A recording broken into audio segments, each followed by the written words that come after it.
Oh, listen there. I think, you know what, now that we've gotten started, I don't even feel like really introduction. As a whole, the award has written 36 books. I'm right. You learned to write 35, which is 29 books published, which actually surprised me. I'm sorry, I did not know it's that many, so I apologize humbly for that. But for 29 books, that's pretty awesome. So we are so excited to have Kimberley join us tonight. I know some of you guys were hoping to see her at Upper S, and this is better. It really is. It's always one-on-one. So thank you for coming, and thank you, Kimberley.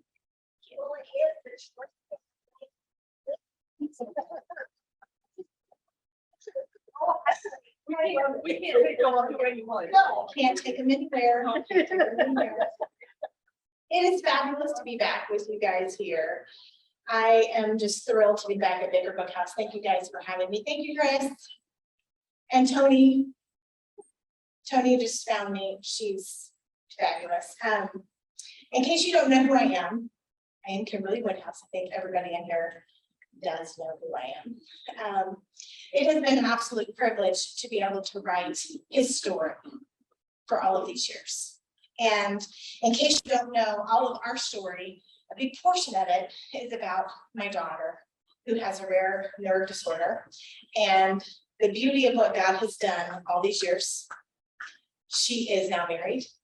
And our first grandbaby, everybody cheer. All right. It has been an absolutely wonderful thing for all of you who have been following us since Extreme Makeover.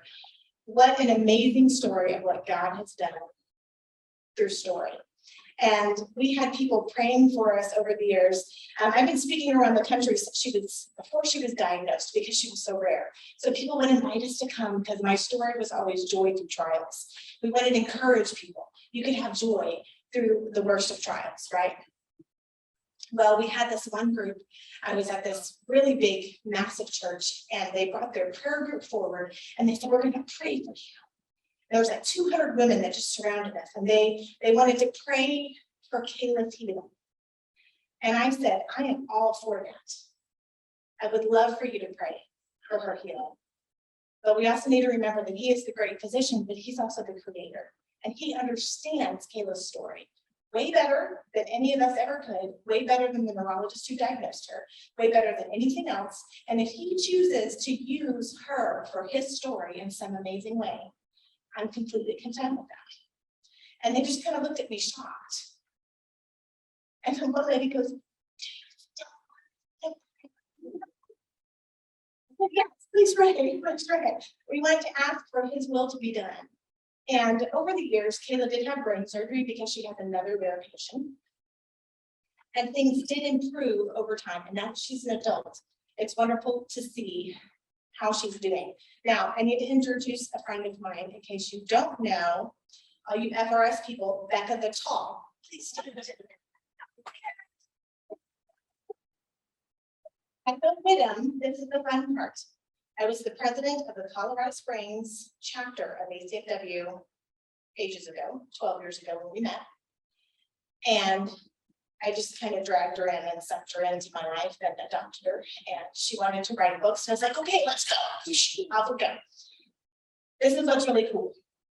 Her son married my daughter. Isn't that neat? We both write stories. We have the author moms, which Kim has totally neglected, but I'll get on that after I finish writing book 35. Okay. We're going to start with something very, very important. And we're going to start with a quiz. And I think this is going to reveal everything to you. Susie's, deer in the headlights look right now. I think she's concerned. Are you concerned? Yeah. This is going to help you understand what kind of reader you are. Are you ready for this? Are you sure? And I put here a highly scientific quiz, which will give you all the wisdom you need. from the Kimberley Woodhouse. Okay. Would you rather be blue or purple? This is highly important. Choose. We have to remember these. Just shout it out. Oh. Okay.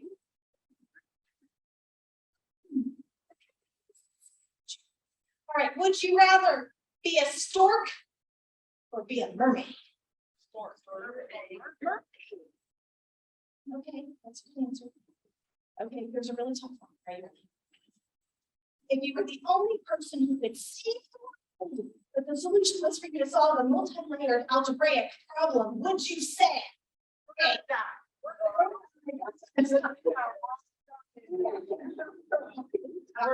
We're dying.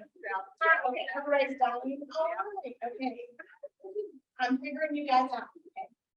Which one is better, Pride and Prejudice or Jane Eyre? Pride and Prejudice. You can see, none of the above. Not an option, Drew. Okay, here we go. Did you actually think this was for me? No.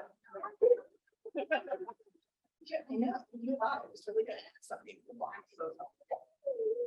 Yeah, this is just something I came up with. Don't you feel better about yourself? Closure. Okay. I don't know. Well, I wanted to just tell you a little bit about who I am, and I think you guys, most of you guys know who I am. And so the really fun part I get to tell you is this summer at the Christian Product Expo, A Deep Divide, which is kind of hidden right there. It won the overall novel of the year in all categories for the Christian Market Book Awards. And I was crying on my couch when Cynthia Rucci messaged me, and I got the message. I was going to go, and my dad has Alzheimer's now, and it has been a rough road to hoe for a little bit, and we'd had a couple of things, and I had just gotten back from visiting him, and I told my husband I just can't go. And I tweaked my back that morning, leaving worship at the piano. I'm not really sure how I did that. So I'm sitting on the heating pad, totally forgot about that this was the day the awards were coming out, and it happened. And then a few minutes later, bing, I get another message, and Bridget Gold won the mystery and suspense novel of the year at the Golden Scrolls, which I was just shocked. So it is a wonderful thing to see for authors. Some of us really wonder, is this going to make any difference? Is what I'm writing going to make a difference? When life gets really hard, when I couldn't come to FRS, I was devastated. But Chris and I had a conversation, and I think we both sobbed on the phone. Me, probably you. But it was just a really tough time, one thing after another. And I kept thinking, okay, Lord, are you telling me to stop? Do I need to stop? And he just kept saying, no, keep going, don't quit. Keep going, don't quit. And it's little things like that, these little awards, well, they're not little, but these things that come through that encourage us in such huge ways. Before COVID, and a couple years before that, I almost died. And God did some really cool things in my life. And before that, I had been traveling 6 to 9 to 12 weeks a year doing book tours and traveling around and speaking, because people were always asking us to share the story.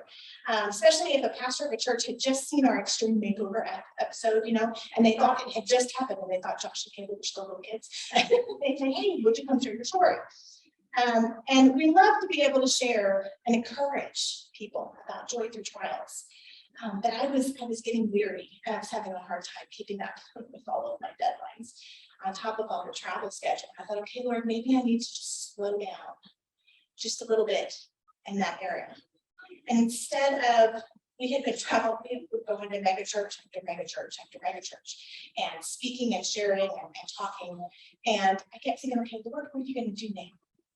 Because taking that face-to-face interaction out was a little weird for me. And I truly became a hermit behind my desk. When COVID hit, I didn't have, all my friends are complaining, I don't have any interaction, and I can't go get coffee, and we don't get, the world shut down, right? And they're like, shut down, and people were really struggling, and I'm like, it's the same for me. I'll have coffee with myself, at my desk. My husband and I were totally fine. I didn't leave my house for like 6 weeks. And Jeremy, that's my husband, he finally goes, let's go take a walk. So it's interesting how God changes and how he moves and the different phases of life that he brings us through, and he wants us to be content with where he has us and what he's doing. My challenge for you tonight is, what piece of God's story do you have? You need to be willing to share his story. And so to challenge you with that, I'm going to tell you a really quick story. Right after Extreme Makeover aired, that was January 2008. Is that right? It's a long time ago in a galaxy far, far away, right? So the house was built for us in the fall of 2007. It didn't air until 2008. And in 2008, 15 million people watched it for the very first time, including us. And they sent a film crew to our house to watch us watching ourselves on the big screen in our movie theater in this massive basement that they had built us, which is really weird. You know, we have a camera right here, and I'm like, can you please move? Well, there had been a writer's strike. Ours was supposed to be a 2-hour special episode, and they crammed it all into 1 hour. And it was really kind of funny because I'm trying really hard to look pleasant on camera while I'm watching this, and I'm thinking, well, they took out what I said about God right there. And I'm sitting here complaining in my head, thinking, oh, they didn't even mention that my husband was a pastor. And I thought, well, what's up with that? And then the next day, my website blew up. And there were over 100,000 emails, 8,000 of which my sweet little assistant had gone through with me, and 8,000 of them all said basically the same thing. There's something different about her family. What is it? But what an amazing way to open the door and press go talk to them, right? And just free conversation about our story. Well, that was on a Sunday. On Wednesday, all 5 of the big New York publishers called me. I know there's only 4 now, but back then there were 5. And all 5 of them throughout the day had said, we want you to write your story. We've seen that you are on TV, we see that you're a writer and you blog and blah, blah, blah. But every single one of them said, we want you to take God. And I was very quick to say, the first one, I probably had a little bit of, before I said it, but I said no. And I said, because God is the strength. So my passion has always been for us to be able to share his story. Every single one of us, all the trials that you have gone through, all of the things that you've gone through in your life, you have a chance to share his story in you. And I'm going to challenge you with that. I just want to encourage you that you can do this. This is my family, and this is a few years ago because we have multiplied since then. So aren't they cute? I have a very cute family. Okay, that's my daughter Kayla on the left, and she has hereditary sensory autonomic neuropathy. We'll have a pop quiz at the end and see if you can spell it. And then of course there's me and my very cute husband. He's adorable. I love him. I'm married to the best man on the planet. This year will be 31 years, and yes, I'm only 30. So you can do the math. Okay, and that's our son Josh, who's now 27. So with me only being 30. That Josh is now married to Ruth, Kayla is now married to Stephen, and we have a really cute grandbaby, which we're not allowed to show pictures because my son-in-law is in cybersecurity and he knows way too much and he scares me.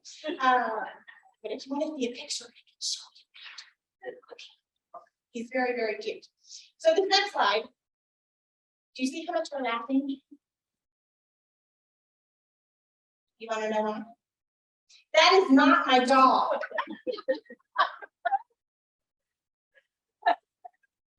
Neighbor's dog ran across the yard, sat on my foot, and posed for the picture.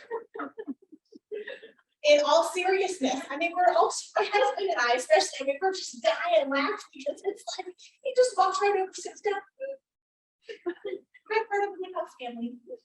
His name was Tebow, after Tim Tebow. So I always say that Tebow photo on us. There you go. So this series is the Secrets of the Canyon. In case you didn't know, woo! Did you pick that up for me?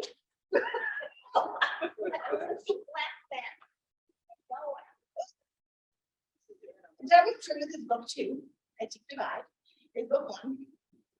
Gem of Truth officially releases on the 20th. You're in the store. You're allowed to sell it, right? Okay, just want to make sure.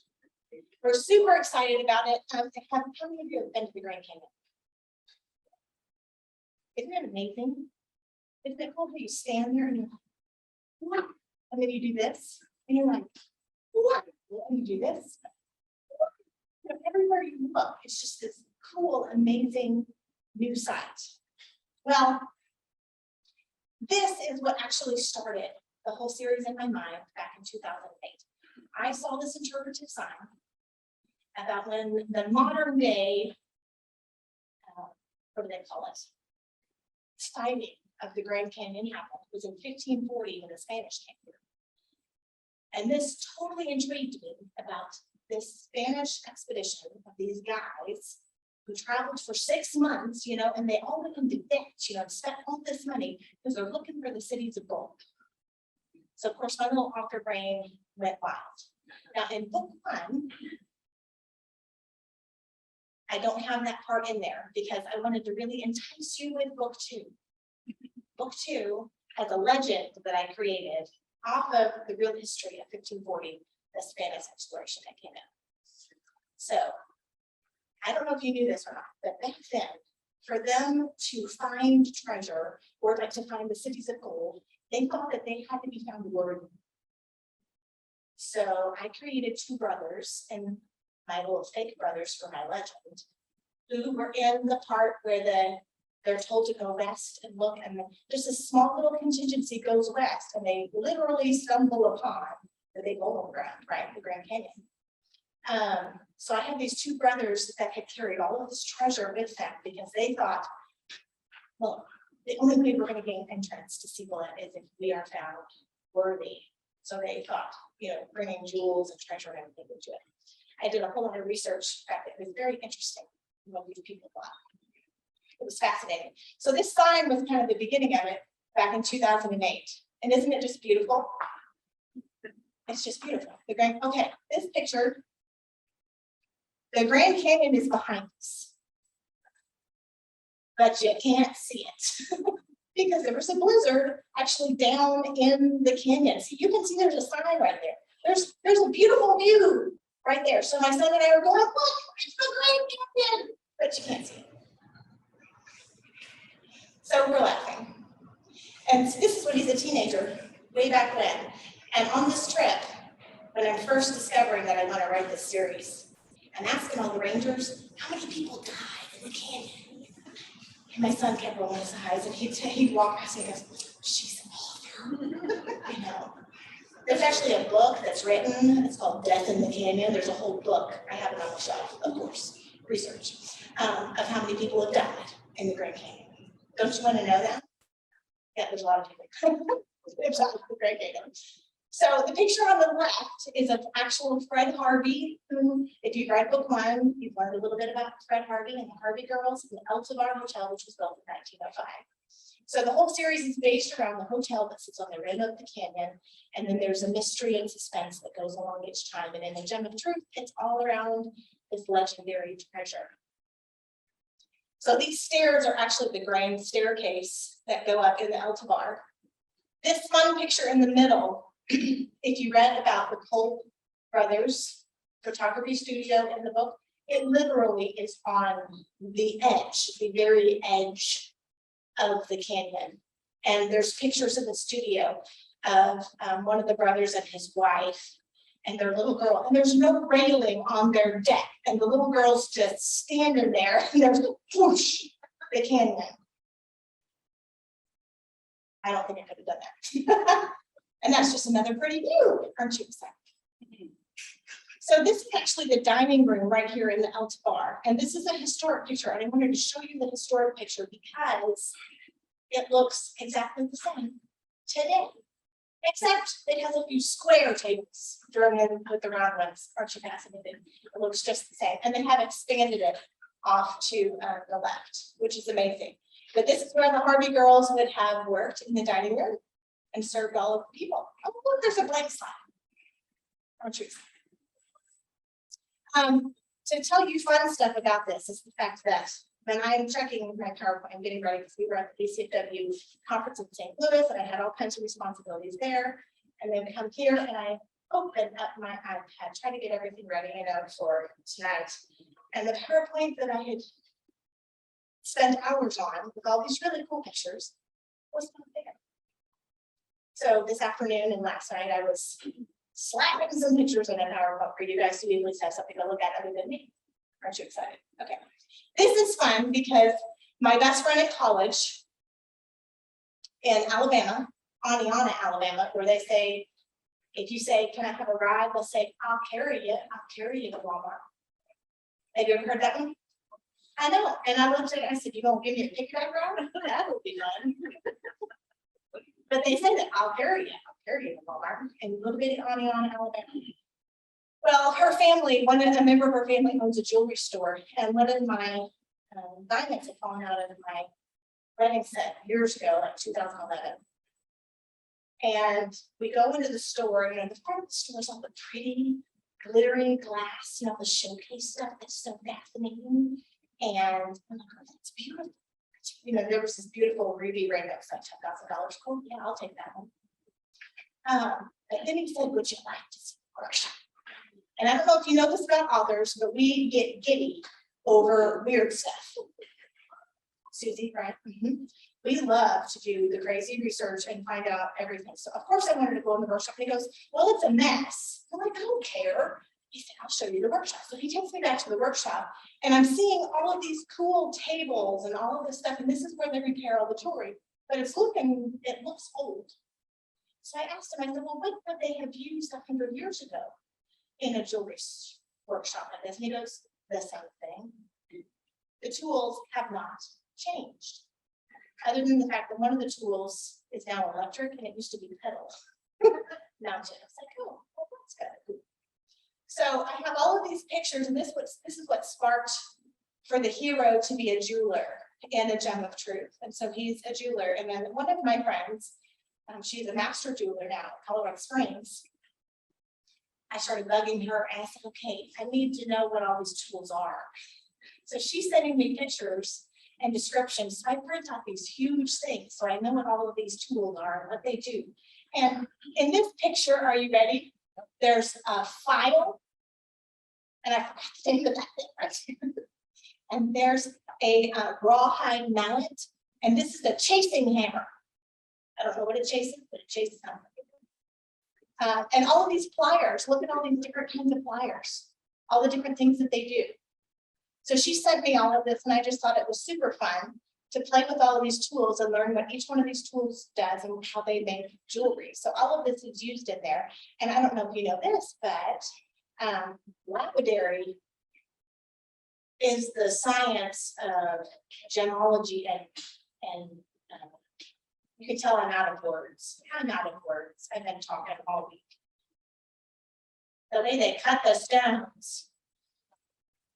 Lapidary. See, you learned a new word. Lapidary. Isn't that fun? So I just had to throw this in here. I'm a writer. If I'm staring at you, I'm not being rude. I'm trying to decide if you need to go in a book. If you're a snot, I may be trying to decide how to kill you. True story. My husband is a pastor. My dad is a pastor. And we were at a conference of pastors and wives, and my husband was supposed to introduce both of us. And I always tell people, I don't wear a name tag that says Kimberley Woodhouse author, everywhere I go. So, nobody knew unless they knew who I was. They didn't know that I was a writer of books. And so my husband gets up and he goes, I'm Jeremy Woodhouse, da da da. And my wife knows how to kill people. And so we're writing the book. And in books, he added later. But I know how to kill somebody with a newspaper. So if you want to learn how, I can teach you how to do that later on. I had a Black Ops guy who taught me that. And I got to practice on a dummy. And it would light up if you had killed it. And I might have just gotten a little bit excited when the light went off and said, can I do it again? You don't care about killing people, do you? More natural. I love putting suspense in books, so that I'm always thinking about stuff. When I took golf lessons, my husband asked me if I would play golf with him, and I looked at him like, you want me to play golf with you? So it looks like I know anything about golf, but I do now. I love to play golf. I took lessons, and my golf pro was so funny. He's watching me, he goes, why are you taking so long? And I'm imagining how somebody could die. Just go over that hill. Yeah, nice. He goes, you are so weird. Thank you very much. So this is not all of my books, but this is a bunch of my books. And it is a wonderful thing to see again what God has, every time I look at something like this, it kind of blows my mind, what God has done through his story. And again, it is all his story. And what a privilege it is to write for him, and what a privilege it is to kill people in books.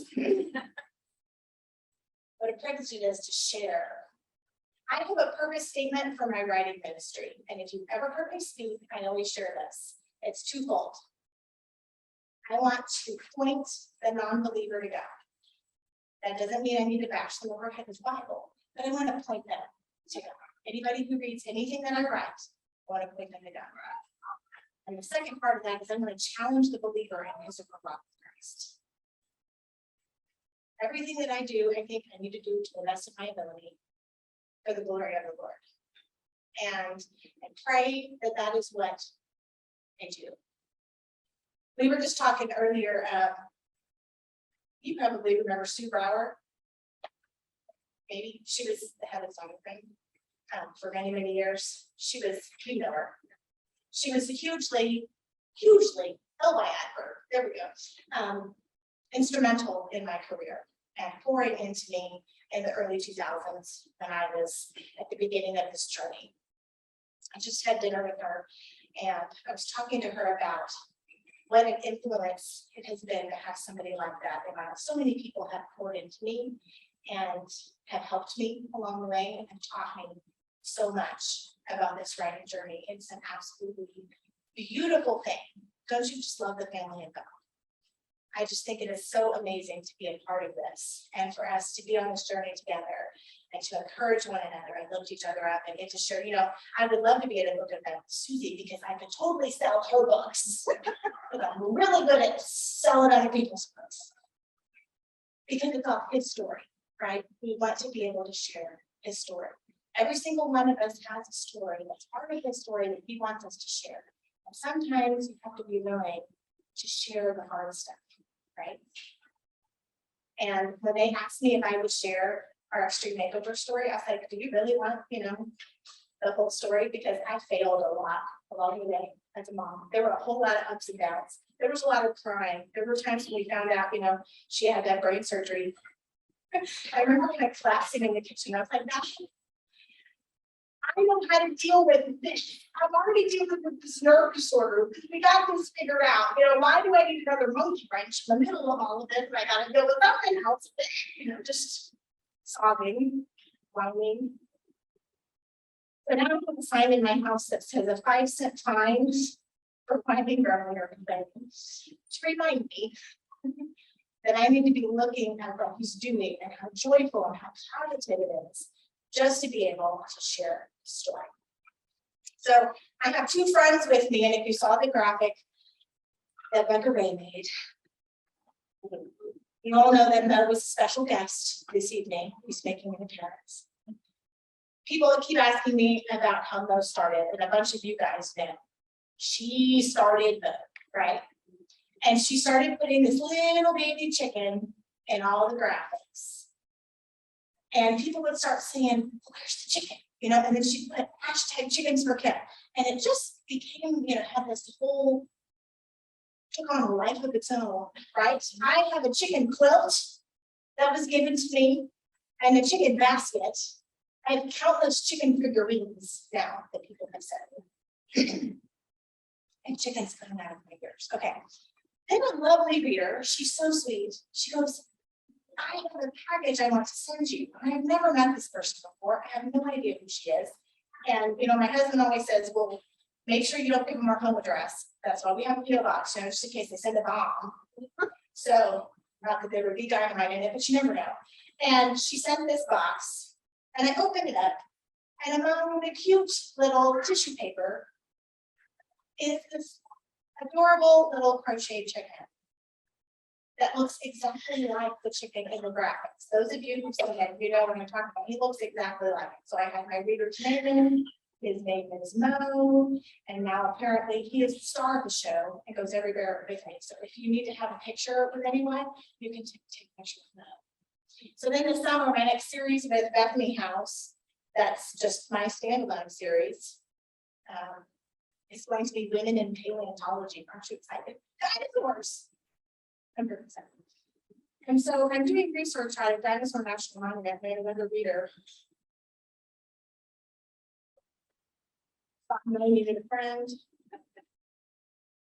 This is Dinah. There's a huge statue of Dinah in Vernal, Utah, outside of the Dinosaur National Monument. So Dinah and Mo are here for photo ops. I don't think that they can sign anything, but they are here. Okay, Dinah, just in case you got that. Okay, I would like to give away a couple things just because I love you guys. Oh, look, the new book. It's so good. Isn't it painful? I love Oh, did you read it already? it. I'm on rewatch. Read it in a day. Well, you read it in a day? Wow, I'm impressed. Okay. Is anybody a size small? Are you a size small? Not me, no. Alexis, would you like Always. these special edition? I'd rather be reading Tracy and Kimberly's latest bestseller. Yes. Okay. I don't have a t-shirt then. Okay. All right, is anybody a large? That's your size. Would you like a t-shirt? Would you like to come up? I won't throw it at you. I'll be nice. I'm not scared. We have these made often because whenever we have one of our books together come out, we do events and people always want t-shirts. So we give out t-shirts. Okay. All right, so Chris, you're gonna have to help me.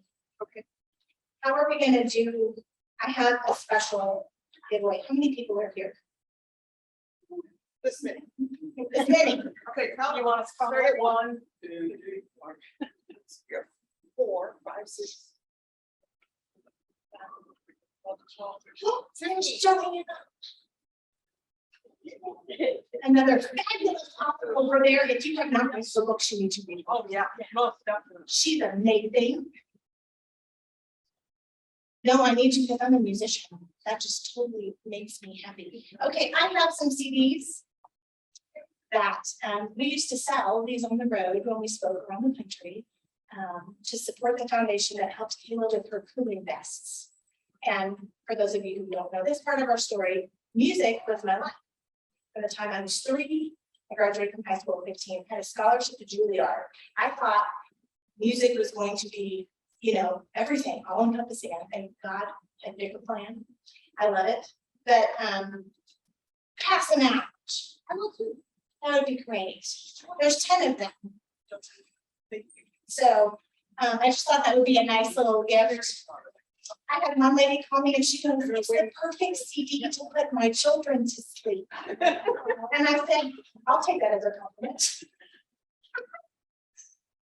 So those of you who know and who have been following, we are doing a beautiful jewelry giveaway by my friend Kelly, who is a master jeweler, and she has handcrafted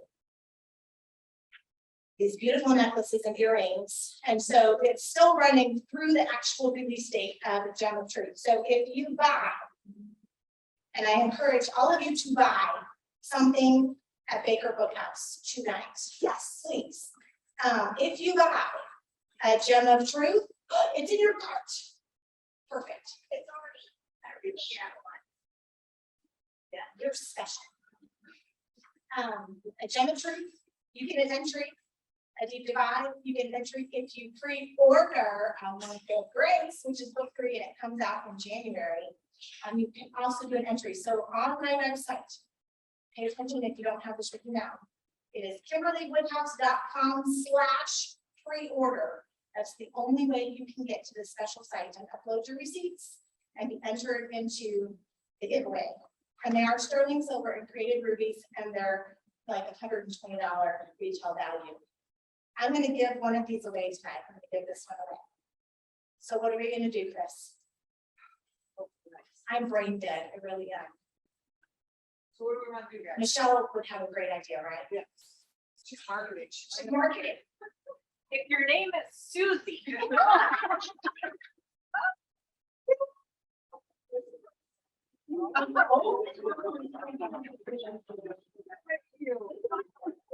see a really young person over there.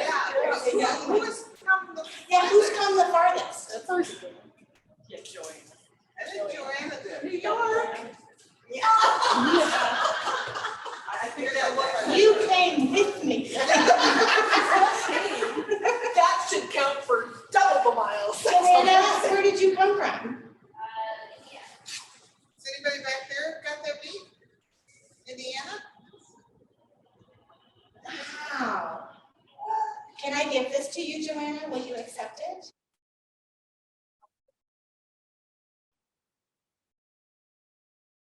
Okay, I'll read it. Isn't it pretty? It is. Yeah. The rest of you buy something in the store, upload your receipt, and you'll be entered. Because the grand prize winner gets a necklace and a set of earrings, and then there's 3 other winners that get a necklace. I'm so glad you're here. Thank you for coming. Michelle Grief and I are doing a giveaway. We just came up with this today. Are you ready? We are going to give away a $100 gift card to Baker Woodhouse. And one of each of our latest books, Michelle Grief, her latest book that just released is, I'm going to get tongue tied, The Bride of Blackfriars Lane. Yes, I endorsed her book. She endorsed mine. It's really kind of funny. We didn't realize that we were endorsing each other September meetings.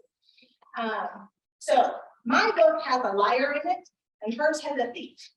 So it's a liar and a thief, right? And we're doing a giveaway. So watch on our social media channels tonight. You guys are the first to hear about it. You should feel special. Just say. We're going to do that until the end of September. So I need to buy a gift card from you tonight while I'm here. Don't let me forget. Okay. But Michelle Grief and I are doing that. And don't forget the giveaway for the jewelry that's on my site for a Gem of Truth. Any of my books that you buy in this series, a Gem of Truth, a Deep Divide, or a market price, you can pre-order it. Chris will set you up with that. Upload the receipt and you get entries for each one of them. So my best advice would be think of every person that you need to buy a Christmas gift for, right? And just buy 10 of every one of them because you have that much money, right? And then you can upload all those receipts and you'll have that many entries.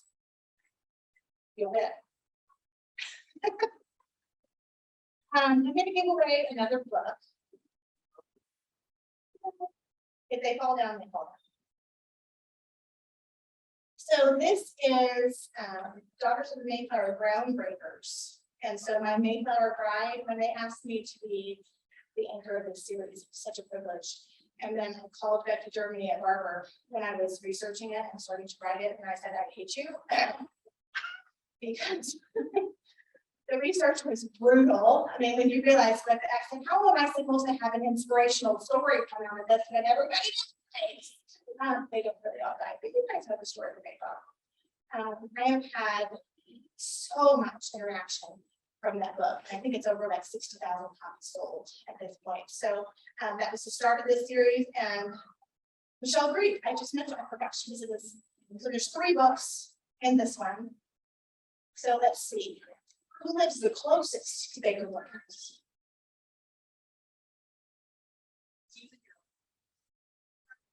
About 10 minutes. What are we, Susie? 10, 12 minutes, 15? Depending on traffic. Yeah, we're all construction for 10. Road construction, we're all in out. Yeah. Okay, so you're going to have to choose. Special edition, you know, all created one. Yes. Okay. Just want to make sure I have lots of bookmarks up here. I've got lots of other things to give you that can be put in the books. I would love to chat with you. I would love to sign books. Make sure you buy books from Maker Woodhouse because they're amazing. We just so appreciate what you do for fiction authors, Chris. I mean, this is huge. This is just huge. And the community, all of us online, it is amazing for what you do. We love it. Our Eating Our Words group, we have like what 1,100 people in that group, and they all get really excited when we're giving away gift cards for Maker Woodhouse. So thank you very much for what you do. I want to do a huge shout out for my publisher, Bethany House. Bethany House is amazing, and I've had the wonderful privilege to write for them, I think for 10 or 12 years now. I don't even remember how long it's been. Tracy and I think have 10 books together, and then I have 2, 3, and then the next 3 that are coming. So it is just wonderful. I love Bethany House and what they do, and thank you, Michelle, for coming from Baker Punch. We just really love you guys so much. So do you guys have any questions? Would you like to, ask questions about how to kill somebody from the newspaper, or no, let's not. I got a question. You're doing these my description. People are not your books like co-op. Tracy? Yes. How do you do a co-op? That's a really good question. She asked how I co-author with Tracy, just in case you couldn't hear that. Tracy has written with a couple of other people over the years and has fine-tuned this process. And so since she is the Tracy Peterson, right, and has written 130 something books, she knows what she's doing. So when she asked me if I would write with her, I literally fell off my chair when we're on the phone because I'm like, what? And so what we do is we come up with the idea. Different stories start different ways. Sometimes it's a location, sometimes it's in this series. My 3 little musical redhead girls that came to a book signing, and Tracy goes, oh, somebody needs to write a story about them. And I'm like, oh, that's us. We'll do it. Sometimes it's like Beyond the Silence. I think that was our second book together. It all started with a topic we thought about gossip and how it can ruin people's lives. And it all started with that. So you never know how it starts. And then we brainstorm together. We get together in person. When we lived in Montana together, I would ride my bike to her house. We would do that kind of thing. But we brainstorm everything. We go back and forth with emails, and we type up these really long synopses. So the whole thing, we go back and forth in color code and who says what, and we figure it all out. And once we know what we're going to do with the book, once we have a really long synopsis, which she is the queen of long synopses. She is amazing at this. She's taught me so much. But then I write the whole first draft, but I write it short. So it'll have the whole story there, but I'll write like 70,000 words if it's going to be a 95,000 word book. And then I send it to her, and Tracy adds her brilliance. And she weaves in throughout the whole book, literally her brilliance. And then, so then we turn it in, and it comes back, and I do the edits. And, if anything major comes up, normally Tracy and I, we're really close friends. So we talk pretty much every day. And we'll get on Zoom or we'll talk or whatever, and we'll hash out, well, what do we want to do with this? Do we want to change it? And then we'll figure it out. So that is our process together. When I wrote with my daughter, it was completely different. No Safe Haven, A Race Against Time. First, it was high action suspense. Second, she was 12. So she wrote all of the points of view, the scenes, and the POVs that were in the tween points of views. And I wrote all of the adults. She wrote the first person, I wrote the third person. So it was really fascinating. The readers absolutely loved it. So that was a little bit different process, but we would do the same thing. And we would sit there with little whiteboards and we'd plan out exactly what's going to happen in the next few scenes, except for the one time when we're writing and she's writing her scenes and I'm writing my scenes, and we would throw our jump drives across the room and share them, and then we could read what the other person wrote, so we'd all weave together. And I hear this, Mom, she goes, you killed off so-and-so, and I needed them. Like, well, we can resurrect them. They don't want to die. See, apparently Jim likes to kill people. I'm the pastor's kid and the pastor's wife. What does that say about me? Karen Ball, my editor for a long time, but I don't have any edits. She goes, "This is brilliant. I love your villain. Her villain's just great." This last one, I just anticipate. Are you ready? My villain in the Dino series is very creepy. And she goes, "I had nightmares." She goes, "That's a good thing." We didn't have any edits.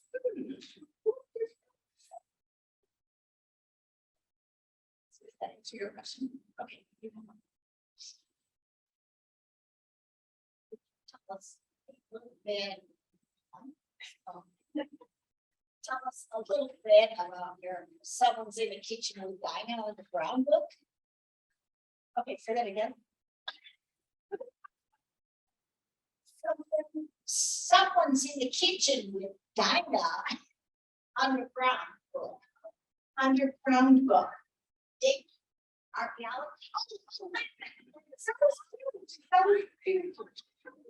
It's very cute. I thought I was supposed to actually be writing. I'm like, oh, you were asking me to do a cookbook. Normally people will ask me to do a cookbook. In the kitchen, what did you find in the kitchen with Dino?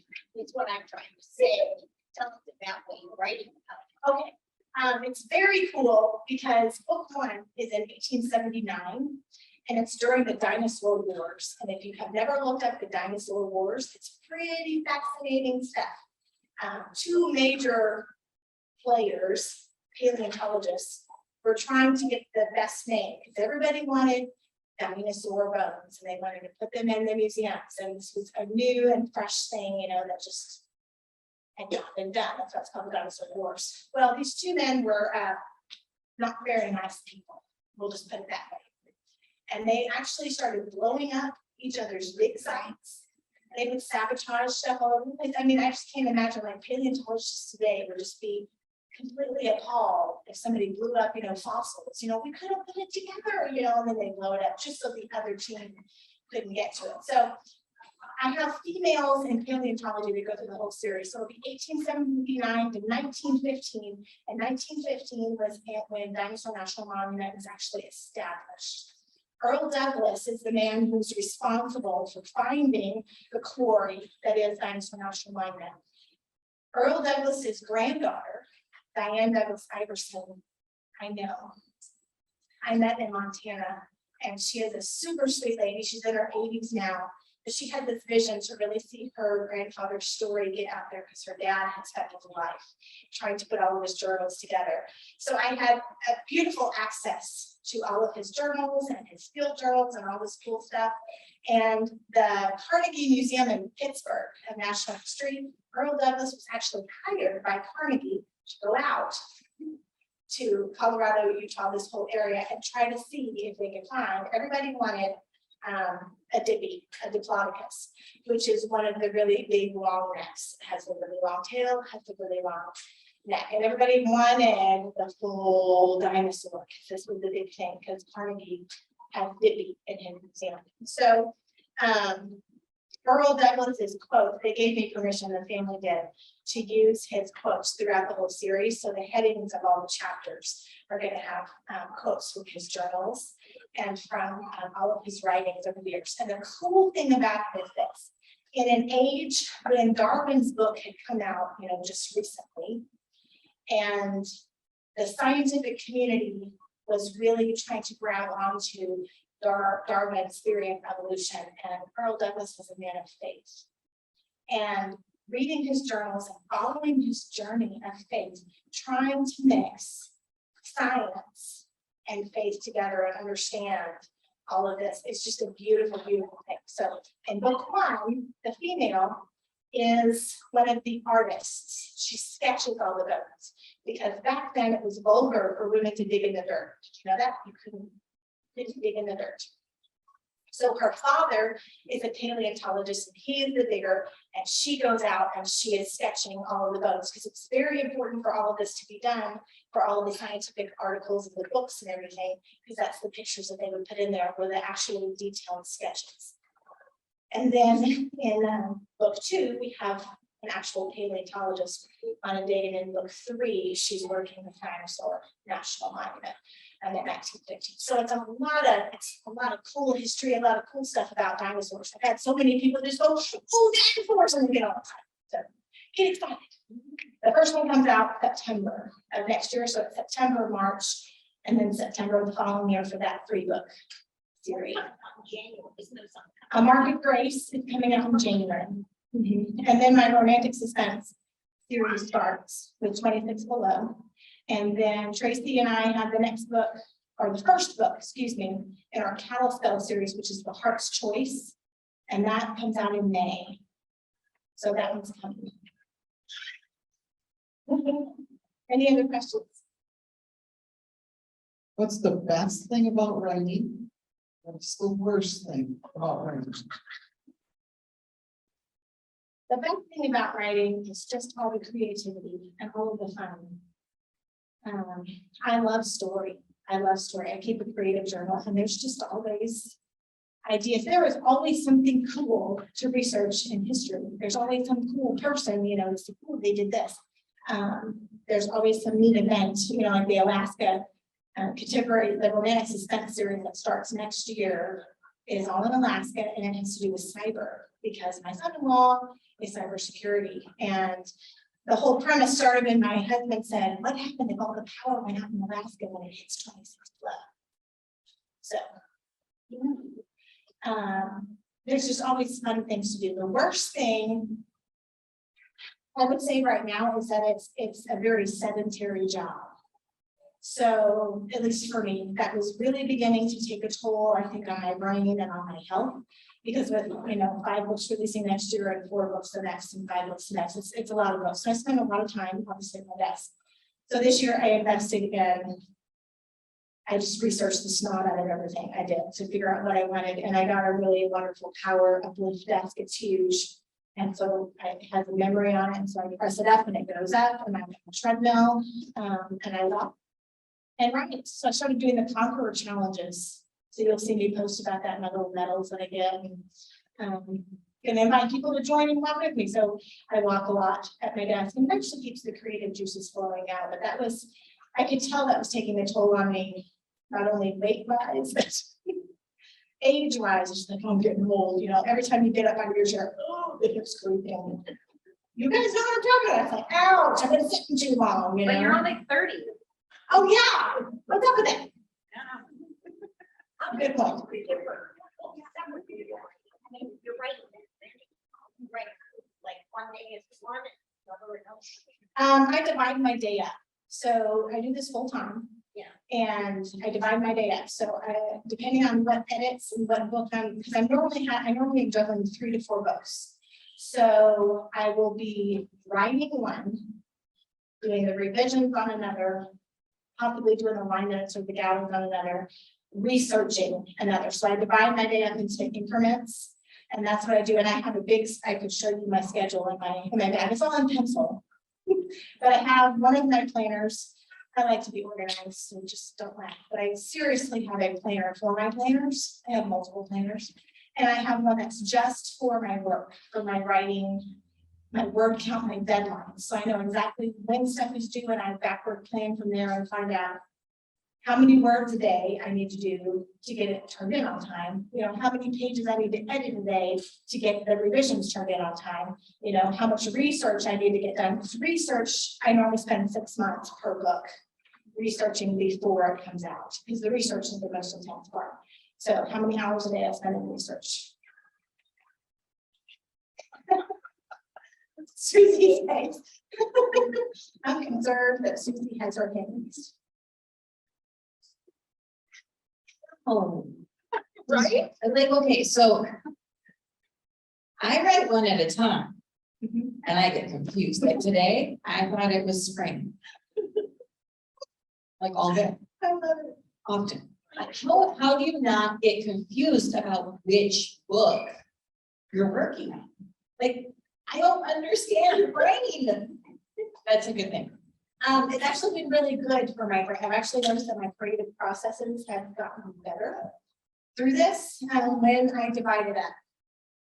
And it's nice to switch your brain because you will know that the writing side of your brain is a different part than the editing side of your brain.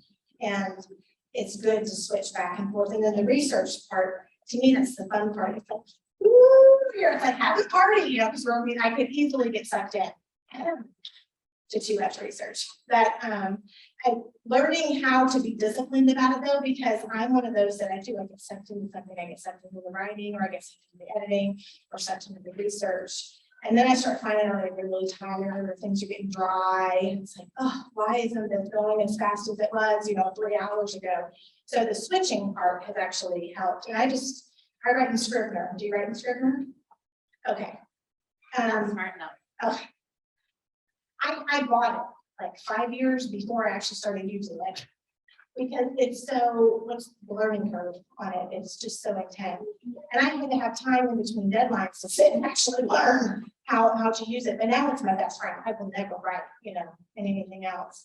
And it keeps everything organized. So I have all of my research in there. I have all of my synopses in there, all of my notes and my character sheets. So it's really easy when I'm back in the groove. I just, review stuff and whoop, get back into it. So it's helped my brain as I've gotten older.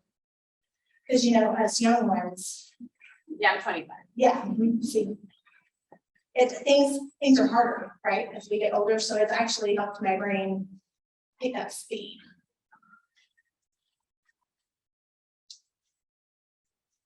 Anything else? She will be signing books, so you can ask her questions. And photo ops. Follow-ups, don't give them. Just double checking Becky, there's nothing online question wise. Okay. So let me tell you this, those guys here in the store and online, if you pre-buy Margaret Grace, it's 40% off until release date. So do it now.